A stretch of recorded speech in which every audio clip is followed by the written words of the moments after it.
जैसा कि हम सबको मालूम है कि आज हमारे प्यारे दोस्त प्यारे भाई इस डिपार्टमेंट के नौजवान डिपार्टमेंट जनाब इंजीनियर मोहम्मद जुबैर साहब उम्र की सादत हासिल करके तशरीफ लाए हैं और आज की ये तकरीब हमने इनके वेलकम के लिए की है। तो इस तकरीब का बाकायदा आगाज़ मैं अल्लाह ताला के बबरकत नाम से करना चाहूँगा। वो अल्लाह ताला जो कि तमाम कायनात का मालिक है, जो सूरज का, ज़मीन का, ज़मीन का मालिक है, हम इंसानों का मालिक है, ज़िंदगी मौत का मालिक है और उसी ने ये सारी कायनात बनाई है। वो हमारे गुनाहों को माफ़ करने वाला है। तो उसी के बबरकत नाम से इस तकरीब का बाकायदा आगाज़ करते हैं और मैं दावत दूँगा जनाब गुलाम फरीद साहब को कि वो तशरीफ़ लाएँ और तलावत कुरान पाक से इस महफिल का बाकायदा आगाज़ करें।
कुर्बान की बख्शिश के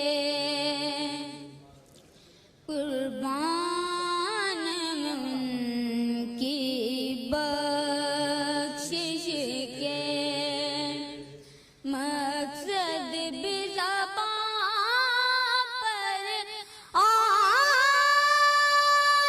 नहीं, बिन मांगे दिया और इतना दिया के दामन